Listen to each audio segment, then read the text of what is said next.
എങ്ങനെയാണ് ഈ ഒരു ശബരിമല ഇഷ്യൂ എല്ലാത്തിനെയും പ്രതിപക്ഷം കൈകാര്യം ചെയ്യുന്നത്? Are you satisfied?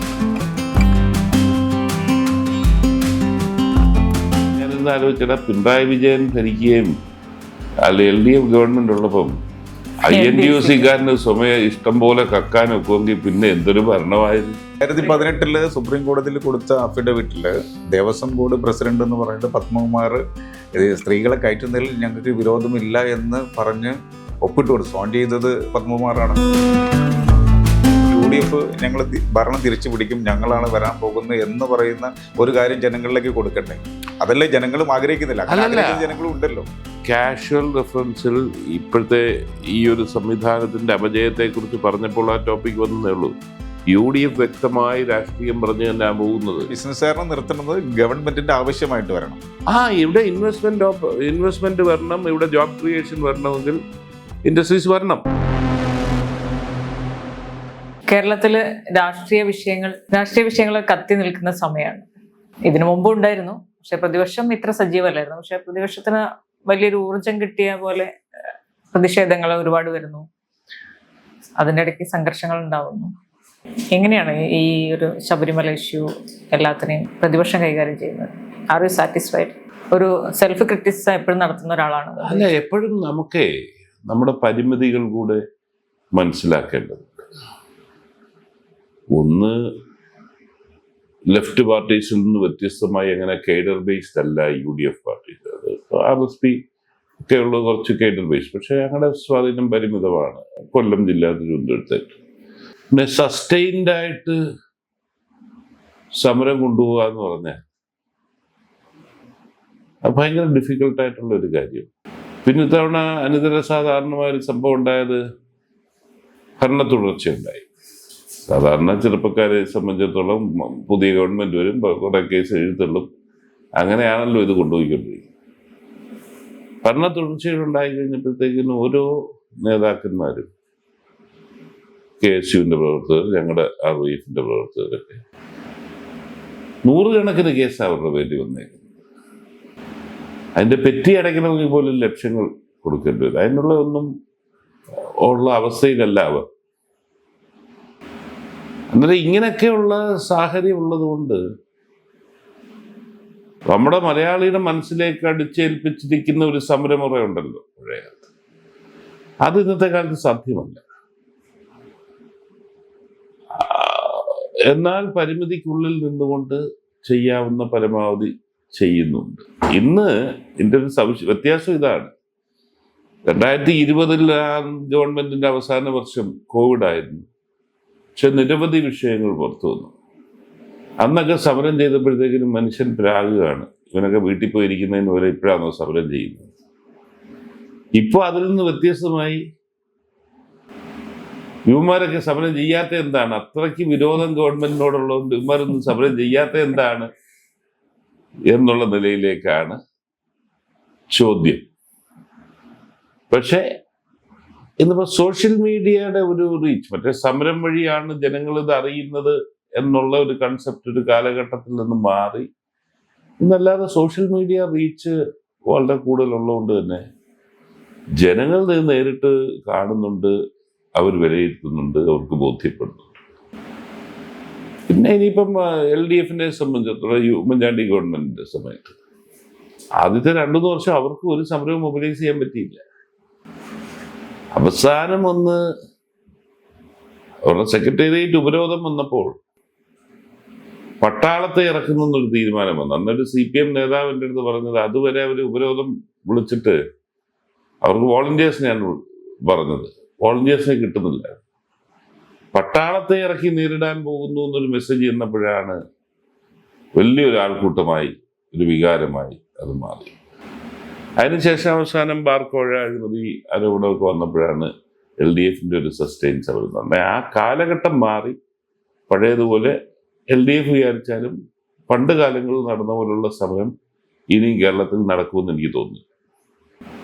ഇപ്പൊ ലേറ്റസ്റ്റ് ആയിട്ട് വന്നത് സ്വർണ്ണപ്പാളി വിഷയമാണ്. ഈ സ്വർണ്ണപ്പാളി വിഷയത്തിൽ നമ്മളിപ്പോ കണ്ടത് ദേവസ്വം ബോർഡിന് പത്മകുമാർ അടക്കമുള്ളവരെ പ്രതിപട്ടികയിൽ 9 പേര്, ഉണ്ണികൃഷ്ണൻ പോറ്റി.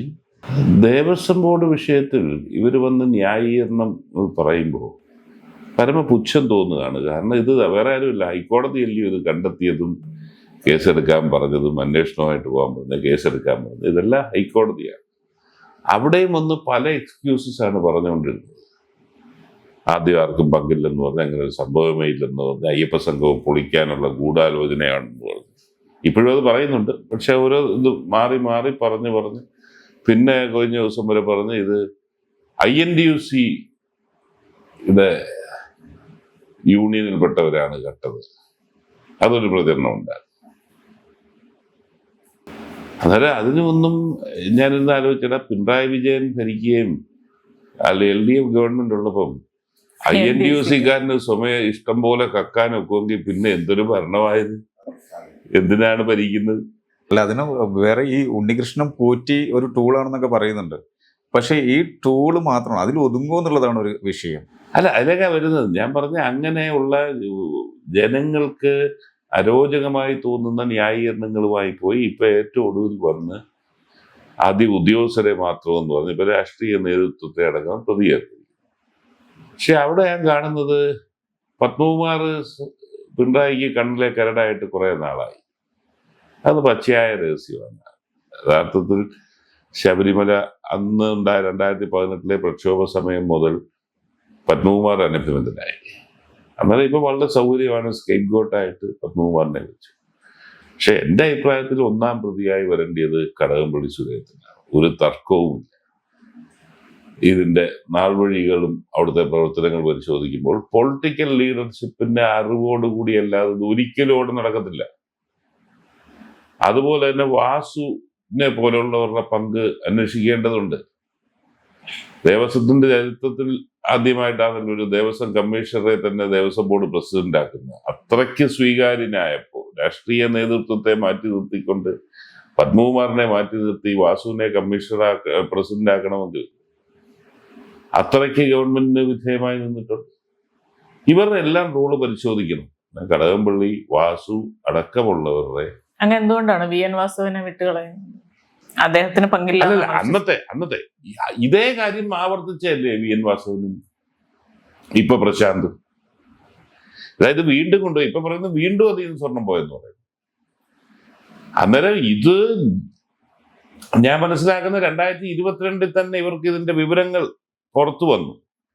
ഇവർക്കൊക്കെ അറിയാം ഇങ്ങനെ സംഭവം ഉണ്ടായി. അതിനുശേഷമാണ് 3 വർഷം കഴിഞ്ഞ് അതേ ഉണ്ണികൃഷ്ണൻ പോറ്റിയെ വിളിച്ച് അതേ കൊണ്ടുവന്നത്. അന്നേരം അതാണ് ഞാൻ പറഞ്ഞത്, പൊളിറ്റിക്കൽ ലീഡർഷിപ്പിന് പ്രിയങ്കാരനായ ഒരാളായിരുന്നു ഉണ്ണികൃഷ്ണൻ പോറ്റി എന്നുള്ളത്. അത് വളരെ ക്ലിയറാണ്. ആ സ്വീകാര്യത കൊണ്ടാണ് അന്നത്തെ ബോർഡ് മാറി, അന്നത്തെ മന്ത്രി മാറിയെങ്കിലും അദ്ദേഹം ഈ പ്രവർത്തനം തുടർന്നുകൊണ്ടേയിരുന്നു. It was a political decision. വളരെ ക്ലിയറാണ്. കൃത്യമായ ഒരു ധാരണയോട് കൂടിയിട്ട് ചെയ്ത ഒരു ആക്ട് തന്നെ, ഒരു കാര്യം തന്നെയാണ് തന്നെ വിശ്വസിക്കുന്നത്. കാരണം ഇതൊരു പാളിച്ചകളാണ് എന്ന് ജനങ്ങളെ ബോധ്യപ്പെടുത്താനുള്ള ശ്രമം ഇതിന്റെ പുറകിൽ നടക്കുന്നുണ്ട്. അല്ല, ഇതെങ്ങനെയാ? കാരണം അതിന്റെ ഒരു ഭാഗമാണ് ഈ INTUC-കാരാണ് ചെയ്തത്. നമ്മുടെ സ്വന്തം ഒരു പ്രോപ്പർട്ടി നമുക്ക് സൂക്ഷിക്കാൻ പറ്റുന്നില്ല എന്ന് പറഞ്ഞു കഴിഞ്ഞാൽ നമ്മളുടെ കുഴപ്പമല്ലേ? അല്ല, മാത്രമല്ല ഇങ്ങനെ നെറേറ്റീവ്സ് മാറ്റിക്കൊണ്ട് ഇവർക്ക് എങ്ങനെ ഇതിനെ ഫേസ് ചെയ്യണമെന്ന് അറിയാം. ഇപ്പൊ മുന്നിൽ ഒരു പോറ്റിയെ ഇട്ട് കൊടുത്തിട്ടുണ്ട്. ഇന്ന് പത്മകുമാറിനെ എറിഞ്ഞിട്ടിട്ടുണ്ട്. കേരളത്തിലെ ജനങ്ങൾക്ക് അറിയേണ്ടത് ഈ പോറ്റിയിൽ നിൽക്കുമെന്നുള്ളത്, നിൽക്കാൻ പാടില്ല എന്നാണ് വിശ്വാസികളായുള്ള ജനസമൂഹം. പോറ്റിയിൽ നിർത്താനാണ് ഗവൺമെന്റ് ആഗ്രഹിക്കുന്നത്. അല്ലെങ്കിൽ അതിൽ നിന്നും പോയി കൈവിടുമെന്ന് കണ്ടുകൊണ്ടാണ് പത്മകുമാറിൽ വരുന്നത്. പക്ഷെ വളരെ ക്ലിയർ ആണ്, ഒരു പത്മകുമാറോ ഒരു പോറ്റിയോ ഇപ്പൊ പത്മകുമാർ മാറിയിട്ടും പിന്നെ എങ്ങനെയാ തുടർന്നത്? അതെ, ഈ ബന്ധം തുടർന്നല്ലോ. അന്നേരം ഇത് പൊളിറ്റിക്കൽ ഡിസിഷൻ തന്നെയാണ്. 2022 അറിഞ്ഞത് 2025 വീണ്ടും അത് ആവർത്തിച്ചു. എന്നാൽ ഇതെന്തോ ഇത് ഓരോ 5 വർഷം ഇത് കൊണ്ടുപോയി സ്വർണം മാറ്റിയെടുക്കാം, വീണ്ടും കൊണ്ടുവെക്കാം. ഇതെന്തൊരു കൊള്ളയാ? ചെമ്പായിരുന്നു എന്ന് പറയാ. അതെല്ലാം വളരെ ക്ലിയർ അല്ലേ? കൊള്ളയ്ക്ക് ഒത്താശ ചെയ്യുന്നു. അതാണ് ഞാൻ പറഞ്ഞത്. ഇപ്പൊ 3-4 ഉദ്യോഗസ്ഥർ വിചാരിച്ചാൽ ഇങ്ങനൊരു കൊള്ള അടക്കാമെങ്കിൽ പിന്നെ ഇവരൊക്കെ ഭരിക്കാനിരിക്കുന്നത് എന്തിനാ? അത് മാത്രല്ല, ഇപ്പൊ പത്മകുമാർ നേരത്തെ രാജേഷ് പറഞ്ഞില്ലേ, അതായത് ന്യായീകരിച്ചുകൊണ്ടിരുന്ന ഞങ്ങൾ എപ്പോഴും വിശ്വാസികളുടെ ഒപ്പാണ്. ഇതേ പത്മകുമാറാണ് അവിടെ യുവതികളെ കയറ്റണം എന്ന് പറഞ്ഞ റിപ്പോർട്ട് 2018 സുപ്രീം കോടതിയിൽ കൊടുത്ത അഫിഡവിറ്റില് ദേവസ്വം ബോർഡ് പ്രസിഡന്റ് എന്ന് പറഞ്ഞിട്ട് പത്മകുമാർ സ്ത്രീകളെ കയറ്റുന്നതിൽ ഞങ്ങൾക്ക് വിരോധമില്ല എന്ന് പറഞ്ഞ് ഒപ്പിട്ട് കൊടുത്തു. സോൺ ചെയ്തത് പത്മകുമാറാണ്. അത് പിന്നീട് നമ്മൾ വാർത്തയിൽ വന്നതാണ്. പക്ഷെ അതേ പത്മകുമാർ പുറത്ത് വന്നിട്ട് ഇത് ഞങ്ങൾ ജനങ്ങളുടെ വിശ്വാസത്തിന്റെ കൂടെയാണ് എന്ന് പറയുകയും ചെയ്യുന്ന ഒരു ഇരട്ടത്താപ്പ് അപ്പം മുതലേ നമ്മൾ കണ്ടു തുടങ്ങുന്നുണ്ട്. അല്ല, CPM ഭരിക്കുമ്പോൾ ഇങ്ങനെ കുറച്ചൊരു വെച്ചേക്കുന്നത് ഈ കാര്യത്തിലും പൊളിറ്റിക്കൽ ലീഡർഷിപ്പ് പറഞ്ഞുകൊണ്ടാണ് ഞാൻ പറയുന്നത്. അങ്ങനെ സ്വതന്ത്രമായി തീരുമാനിക്കാനുള്ള അധികാരമൊന്നും കൊടുത്തോണ്ടല്ല അവര് വെച്ചേക്കുന്നത്. പൊളിറ്റിക്കൽ അല്ല, അങ്ങനെ സിസ്റ്റം അല്ല. അന്ന് CPM പറയുന്നു ദേവസ്വം ബോർഡ് ഇങ്ങനെ വേണം, അഫിഡവിറ്റ് കൊടുക്കണമെന്ന് പറഞ്ഞാൽ അങ്ങനെ കൊടുത്തേ പറ്റൂ, അതിന്റെ താഴെ ഒപ്പിട്ടേ പറ്റൂ. അവിടെയാണ് CPM പറയുന്നു ഉണ്ണികൃഷ്ണൻ പോറ്റി വന്നിട്ടുണ്ട്, അയാൾക്ക് ഇത് കൊടുത്തു വിടണമെന്ന് പറഞ്ഞാൽ കൊടുത്തു വിട്ടേ പറ്റൂ. ഇതാണ് അതിന്റെ സിസ്റ്റം. പക്ഷെ ഈ കടകംപള്ളിയുടെ പേര് ഇപ്പൊ അങ്ങ് പറഞ്ഞതല്ലാതെ അതിനു മുമ്പ് അങ്ങനെ ഈ മാധ്യമങ്ങളുടെ ചർച്ചയിലോ ഒന്നും അധികം വന്നു കേട്ടില്ല. അല്ല, VD സതീശൻ പരാമർശിച്ചതിന്റെ അടിസ്ഥാനത്തിൽ സതീശനെതിരെ നോട്ടീസ് അയച്ചേക്കില്ലേ കടകംപള്ളി? എന്തോ ഹൈക്കോടതി പറഞ്ഞ അതേ വാചകം VD സതീശൻ ആവർത്തിച്ചതിന് സതീശനെതിരെ വക്കീൽ നോട്ടീസ് അയച്ചേക്കെന്ന് പറഞ്ഞാൽ ഇതൊക്കെ ജനങ്ങളുടെ മുമ്പിൽ പിടിക്കപ്പെടുമ്പോൾ എന്തെങ്കിലും പറഞ്ഞ് തപ്പി നിൽക്കാൻ വേണ്ടി ചെയ്യുന്ന കാര്യമായിട്ട് കാണാൻ കാര്യം. ഈ സർക്കാർ എന്തിനോ ഭയക്കുന്നുണ്ടോ? അതുകൊണ്ടാണോ ഈ വിഷയങ്ങൾ ഇങ്ങനെ മാറ്റുകയും എന്തെങ്കിലും പ്രതിഷേധം വരുമ്പോൾ ഭയങ്കരമായിട്ട് അടിച്ചമർത്തുകയും ചെയ്യുന്നത്? ഇപ്പോൾ ഷാഫിയുടെ ഒരു സംഭവം അല്ല, വേറെ വിഷയത്തിലേക്ക് ഡൈവേർട്ട് ചെയ്ത് കൊണ്ടുവന്നു അല്ലേ? കഴിഞ്ഞ കുറച്ച് ദിവസമായി പിണറായി വിജയന്റെ ബോഡി ലാംഗ്വേജ് കണ്ടാലേ, നിയമസഭയിലെ അടക്കം ബോഡി ലാംഗ്വേജ് കണ്ടാൽ വല്ലാതെ റാറ്റിൽഡ് ആയിരിക്കും. എന്ന് പറഞ്ഞാൽ ഒരു വലിയ തട്ടിപ്പ്, ഈ വിശ്വാസി സമൂഹത്തെ കയ്യിലെടുക്കാൻ വേണ്ടി ഒരു തട്ടിപ്പായിരുന്നല്ലോ ആഗോള അയ്യപ്പ സംഘം. അതുകൊണ്ട് നഷ്ടപ്പെട്ട ഭൂരിപക്ഷ വോട്ടെല്ലാം തിരിച്ചു വരാൻ പോകുന്നൊക്കെ കാത്തിരുന്ന സമയത്ത് തന്നെയാണ് ഇങ്ങനെ അയ്യപ്പന്റെ മുതല് കൊള്ളയടിച്ച കഥ പുറത്തു വരുന്നത്. എന്നാൽ ഒരു പറ്റിപ്പ് തന്ത്രമായിട്ട് ഇറങ്ങി ഒരാളുടെ അത് നടക്കാതെ പോകുമ്പോൾ ഉള്ള വിഭ്രാന്തിയാണ് നിയമസഭയിലും കണ്ടത്. പിന്നെ എങ്ങനെയും ഇതിൽ നിന്ന് ശ്രദ്ധ തിരിക്കണം. മാത്രമല്ല, ഒരു മുഖ്യമന്ത്രിയുടെ നിലവാര തകർച്ച. മുഖ്യമന്ത്രി പഴയകാലം മുതൽ ദേശാഭിമാനി മാത്രം വായിക്കുന്ന സമൂഹമെന്നാണ് ഇപ്പോഴും ധരിച്ചിരിക്കുന്നത്. പക്ഷേ മുഖ്യമന്ത്രി നിയമസഭയിൽ ആ ബോഡി ഷെയ്മിങ് നടത്തിയ നജീബ് കാന്തപുരത്തിനെ എല്ലാവർക്കും ബോധ്യപ്പെടുന്ന നിലയിലേക്ക് ഉയരമില്ലാത്തവൻ എന്ന് തന്നെയാണ് നിയമസഭ പറഞ്ഞത്. 3 ദിവസം കഴിഞ്ഞ് പത്രസമ്മേളനത്തിൽ പറയുന്നത് ആരോഗ്യം ഇല്ലാത്തവൻ ഞാൻ പറഞ്ഞതെന്ന്. എന്തായാലും പറഞ്ഞത് അല്ല, ഞാൻ പറഞ്ഞത് അതുപോലും ആ പറയുന്ന തെറ്റ് അത് മാറ്റി മാറ്റി മാറ്റി പറയുന്നു. ಅಂದ್ರೆ ഇതിന്റെ ഒരു വല്ലാത്ത വിഭ്രാന്തി, കോൺഫിഡൻസ് നഷ്ടപ്പെട്ട പോലെ. അദ്ദേഹം ഈ ദന്തഗോപുരത്തിലിരുന്ന് കുറെ കാലമായി ഇരിക്കുന്നത് കൊണ്ട് സാധാരണ താഴെത്തട്ടിലോട്ടുള്ള സാധാരണ ജനങ്ങൾ അനുഭവിക്കുന്ന വികാരവും പ്രതിഷേധവും അദ്ദേഹം മനസ്സിലാക്കിയില്ല.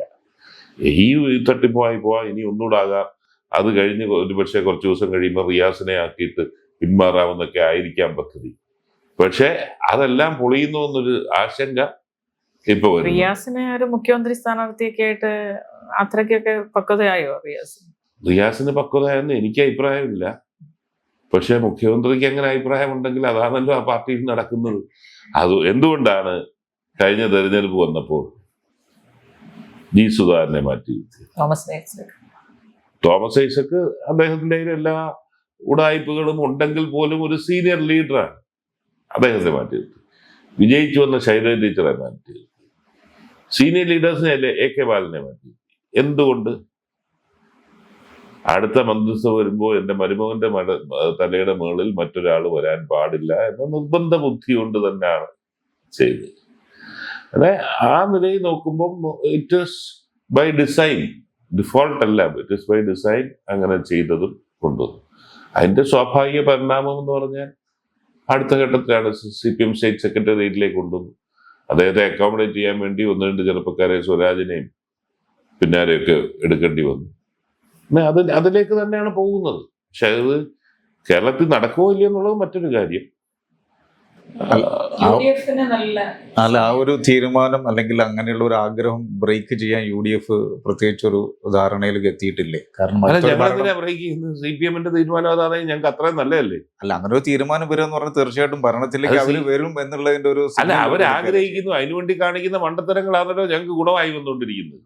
അതിനുവേണ്ടി കാണിക്കുന്നത്. ഞാൻ പറഞ്ഞില്ലേ, കേരളീയ സമൂഹം ഇത് അംഗീകരിക്കുമെന്ന് എനിക്ക് വിശ്വാസമില്ല. എത്രയൊക്കെ ആഗ്രഹിച്ചാലും ശരി അത് അംഗീകരിക്കുന്ന പ്രശ്നമില്ല. പക്ഷെ അതിനുവേണ്ടിയുള്ള പരിശ്രമങ്ങളാണ് നടന്നുകൊണ്ടേയിരിക്കുന്നു. അല്ല, എനിക്ക് തോന്നുന്നത് രാജേഷ് ഉദ്ദേശിച്ചത് UDF കെട്ടുറപ്പിനെ പറ്റിയാണോ? UDF ഒറ്റക്കെട്ടാണോ? പിണറായി വിജയൻ മുഖ്യമന്ത്രി പറയുന്നു, അല്ലെങ്കിൽ ആഗ്രഹിക്കുന്നു, മരുമകൻ മുഖ്യമന്ത്രിയായിട്ട് വരും, അല്ലെങ്കിൽ അത്തരത്തിലുള്ള ചർച്ച UDF പ്രതിപക്ഷം ബാക്കിയുള്ള രാഷ്ട്രീയ പാർട്ടികളും ജനങ്ങളും സംസാരിച്ചുകൊണ്ടിരിക്കുമ്പോൾ അതിന് ബലം കൊടുക്കുകയല്ലേ ചെയ്യുന്നത്. അതല്ലാതെ വീണ്ടും UDF ഞങ്ങൾ ഭരണം തിരിച്ചു പിടിക്കും, ഞങ്ങളാണ് വരാൻ പോകുന്നത് എന്ന് പറയുന്ന ഒരു കാര്യം ജനങ്ങളിലേക്ക് കൊടുക്കണ്ടേ? അതല്ലേ ജനങ്ങളും ആഗ്രഹിക്കുന്നില്ല. ജനങ്ങളും ഉണ്ടല്ലോ. കാഷ്വൽ റെഫറൻസിൽ ഇപ്പോഴത്തെ ഈ ഒരു സംവിധാനത്തിന്റെ അപജയത്തെക്കുറിച്ച് പറഞ്ഞപ്പോൾ ആ ടോപ്പിക് വന്നതേ ഉള്ളൂ. UDF വ്യക്തമായി രാഷ്ട്രീയം പറഞ്ഞു തന്നെ പോകുന്നത്. അതിന്റെ തെളിവാണ് എല്ലാ ഉപതെരഞ്ഞെടുപ്പുകളിലും വിജയിച്ചത്.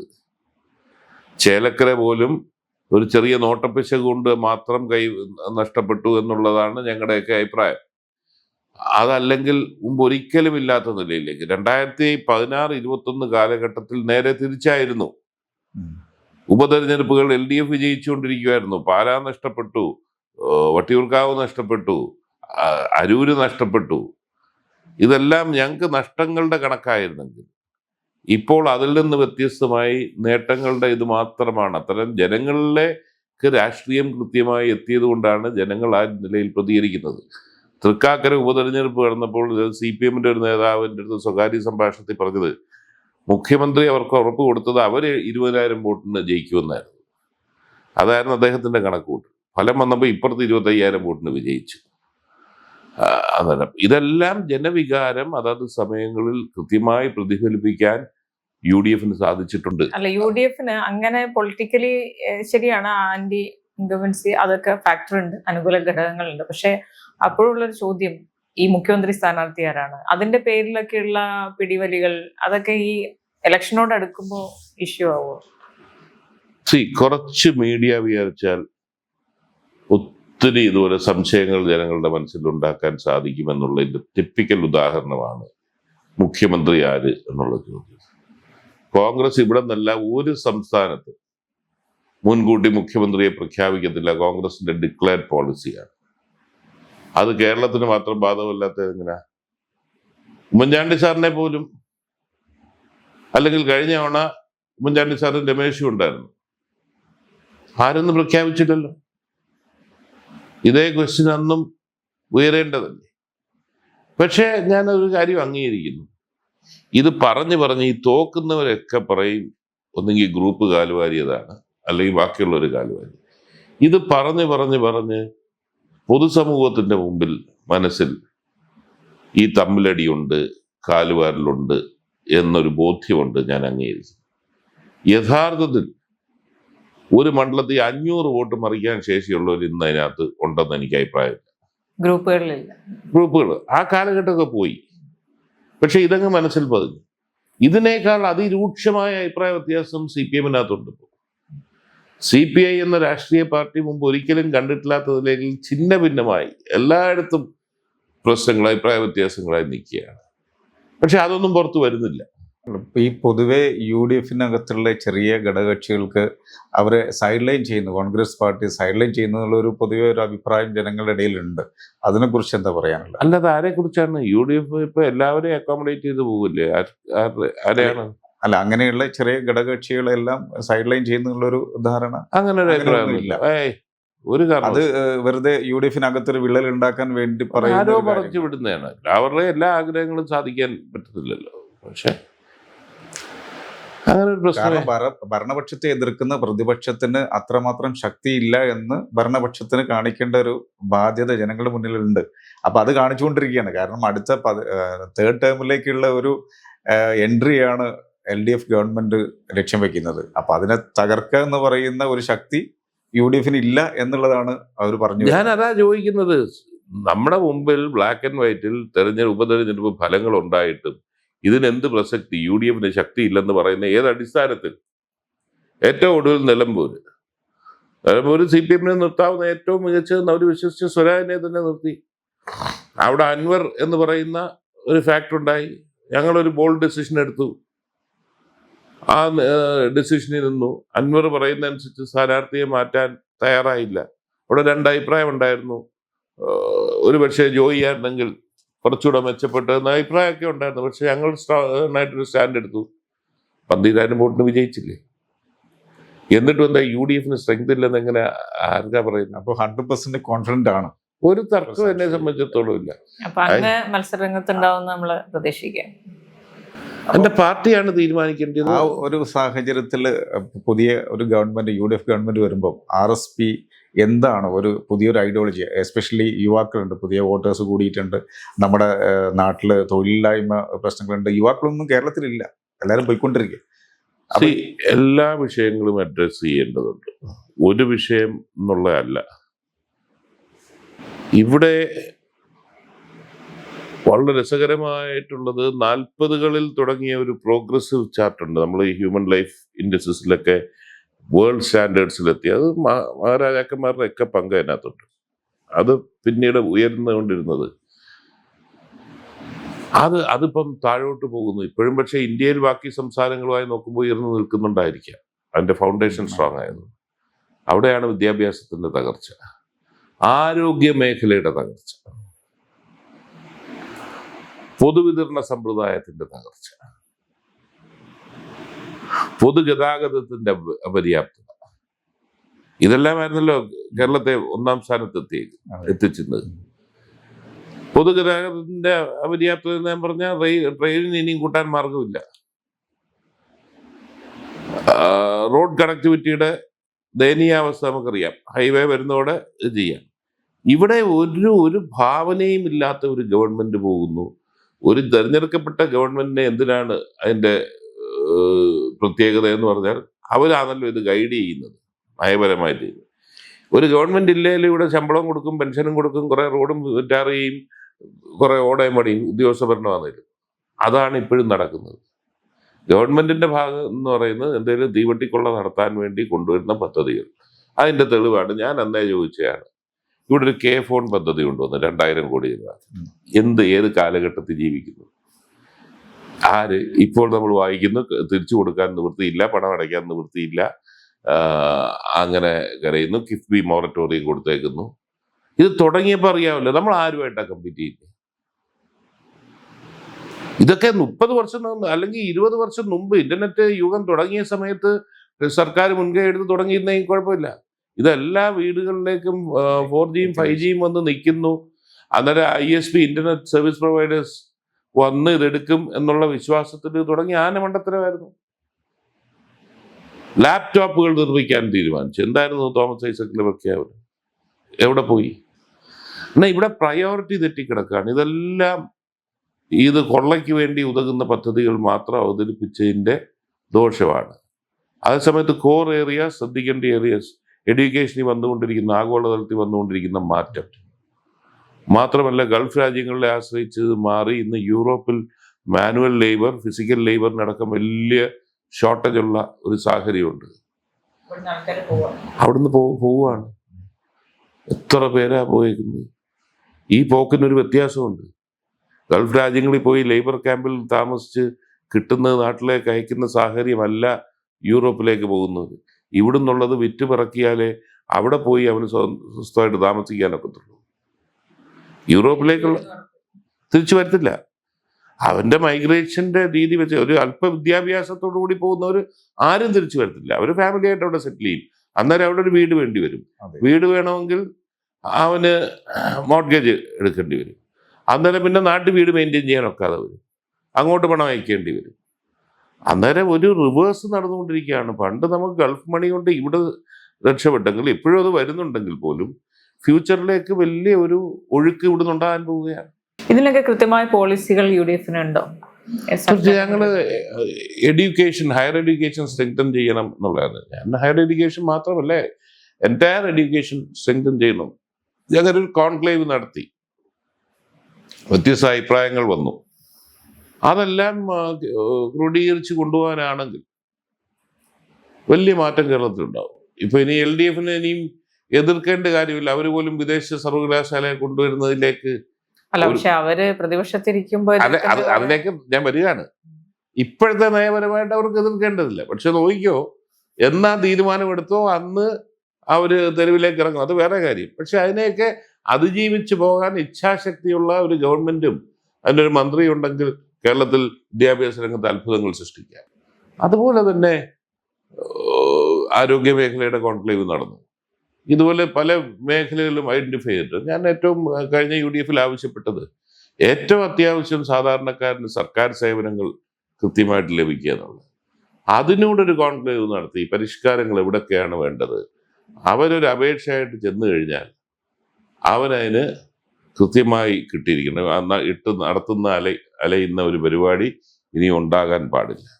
അതുപോലെ വ്യവസായികൾ വരികയാണെങ്കിൽ എൻ്റെ മനസ്സിലെ ആശയമാണ്, ഒരു വ്യവസായ സംരംഭം ചെറുതാണോ വലുതാണോ തുടങ്ങാൻ വരികയാണെങ്കിൽ അവൻ ആവശ്യമുള്ള എല്ലാ പെർമിഷൻസ് എടുത്ത് കൊടുക്കേണ്ട ഉത്തരവാദിത്വം ഗവൺമെന്റിൽ നിക്ഷിപ്തമാകും. ഗവൺമെന്റ് റെസ്പോൺസിബിലിറ്റിയാണ്. ഇവിടെ സിംഗിൾ വിൻഡോ ക്ലിയറൻസ് എന്നൊക്കെ പറയുന്നുണ്ട് 10-30 വർഷമായിട്ട്. ഈ സിംഗിൾ വിൻഡോ ഏതെന്ന് കണ്ടെത്താൻ അവൻ 20 വിൻഡോയിൽ പോയാലേ പറ്റത്തുള്ളൂ. അത് മാറിയിട്ട് ഒറ്റ ഇടത്ത് കൊണ്ട് കൊടുക്കുക. ഗവൺമെന്റ് എല്ലാ പെർമിഷനും വാങ്ങിച്ച് ഇത്ര ദിവസം കൊണ്ട് കൊടുക്കുക. ഇത്ര ദിവസം കൊണ്ട് ഇത് കിട്ടിയില്ലെങ്കിൽ ഡീംഡ് പെർമിഷൻ ഡീംഡ് ഗവൺ എന്നുള്ള നിലയിലേക്ക് തീരുമാനം എടുക്കുക. അങ്ങനെയൊക്കെ റാഡിക്കൽ ചേഞ്ചസ് കൊണ്ടുവരണം. അതിന് പക്ഷേ ഓൾമോസ്റ്റ് അത്രയും ചേഞ്ചസ് ഒക്കെ വന്നു തുടങ്ങിയിട്ടുണ്ട്. ഇപ്പം easy of doing business even കേരളത്തിലാണെങ്കിലും വളരെ പെട്ടെന്നൊക്കെ തന്നെ ഇപ്പം GST രജിസ്ട്രേഷൻ വളരെ പെട്ടെന്ന് ഒരു 3-4 ദിവസം, ചില ദിവസം 1 ദിവസം കൊണ്ട് 2 ദിവസം കൊണ്ടൊക്കെ കിട്ടുന്നുണ്ട്. അപ്പൊ അങ്ങനെയുള്ള മാറ്റങ്ങളൊക്കെ അത് കമ്പ്യൂട്ടറൈസേഷൻ്റെ ഞാൻ ഈ പറഞ്ഞ അതുമായിട്ടൊരു ബന്ധമില്ല. ഒരു ബിസിനസ് തുടങ്ങുന്ന ഒരാൾക്ക് GST രജിസ്ട്രേഷൻ എടുക്കണം, അവന് കോർപ്പറേഷൻ രജിസ്ട്രേഷൻ എടുക്കണം, പഞ്ചായത്തിൽ പോകണം, അവന് ഇത്ര എടുത്ത് പോയാലേ ഇത് നടക്കുന്നത്. ഇത് ഗവൺമെന്റിന് ആകുമ്പോഴത്തേക്കിന് ഗവൺമെന്റ് ഉത്തരവാദിത്വത്തിൽ ഗവൺമെന്റ് ഇതെല്ലാം എടുത്ത് കൊടുക്കണമല്ലോ. അത് വരുമ്പം ഇൻഡസ്ട്രീസ് വരും, സ്വാഭാവികമായിട്ട് വരും. ടൈം ബൗണ്ട് ആയിട്ട് ചെയ്ത് ബിസിനസ്സുകാരനെ നിർത്തുന്നത് ഗവൺമെന്റിന്റെ ആവശ്യമായിട്ട് വരണം. ഇവിടെ ഇൻവെസ്റ്റ്മെന്റ് വരണം, ഇവിടെ ജോബ് ക്രിയേഷൻ വരണമെങ്കിൽ ഇൻഡസ്ട്രീസ് വരണം. ആ വരുത്തുന്നതിന്റെ അവർക്ക് ആവശ്യമുള്ള പെർമിഷൻ, നിയമപരമായിട്ടുള്ള പേപ്പറുകൾ ഉണ്ടെങ്കിൽ അവൻ കിടന്ന് അലിഞ്ഞ് നടക്കാതെ അവന് പെർമിഷൻസ് ഗവൺമെന്റ് വാങ്ങിച്ചു കൊടുക്കണം. അതുകൊണ്ട് മറ്റുള്ള സംസ്ഥാനങ്ങളൊക്കെ നമ്മുടെ കേരളത്തിലുള്ള പല വ്യവസായങ്ങളെയും അങ്ങോട്ട് വിളിച്ചിട്ട് അതിന് പല ഘടകങ്ങളുണ്ട്. നമുക്ക് ഇവിടെ ഹെവി ഇൻഡസ്ട്രീസ് ഒന്നും കേരളത്തിൽ വരാൻ പറ്റില്ല. നമുക്ക് ലാൻഡിന്റെ സ്കാർസിറ്റി ഉണ്ട്, ഡെൻസിറ്റി ഓഫ് പോപ്പുലേഷൻ ഉണ്ട്, ലാൻഡ് പ്രൈസ് കൂടുതലാണ്, ജിയോഗ്രഫിക്കൽ എൻവയൺമെന്റൽ ഇഷ്യൂസ് ഉണ്ട്. അതായത് നമുക്ക് അനുയോജ്യമായിട്ടുള്ള വ്യവസായങ്ങൾ ഏതെന്ന് നമ്മൾ കണ്ടെത്തുക, ആ മേഖലയിൽ ശ്രദ്ധ കേന്ദ്രീകരിക്കുക. ഹെവി ഇൻഡസ്ട്രീസ് വരുമെന്ന് ഒരു പ്രതീക്ഷയായിരിക്കില്ല. ടൂറിസത്തിന് ഒരു അനന്തമായുള്ള സാധ്യതയുള്ള ഒരു സംസ്ഥാനമാണ് കേരളം. പക്ഷെ അതൊക്കെ ഇത്രയും 2025 നമുക്കത് കൃത്യമായിട്ട് ഉപയോഗിക്കാൻ പറ്റിയിട്ടുണ്ടോ? ഇപ്പം LDF വന്നിട്ട് കഴിഞ്ഞ 10 വർഷമായിട്ടുള്ള, പക്ഷെ അതിനു മുമ്പും കേരളം ഇതുപോലെ ഭൂപ്രകൃതി കൊണ്ട് വളരെ മനോഹാരിത ഉള്ള ഒരു സംസ്ഥാനം. അല്ല, ഞാൻ ചോദിച്ചട്ടെ, ടൂറിസത്തിന് വളരെ അനുയോജ്യം കേരളമാണ് എന്ന് ഏത് ഘടകത്തിന്റെ അടിസ്ഥാനത്തിലാണ് പറയുന്നത്?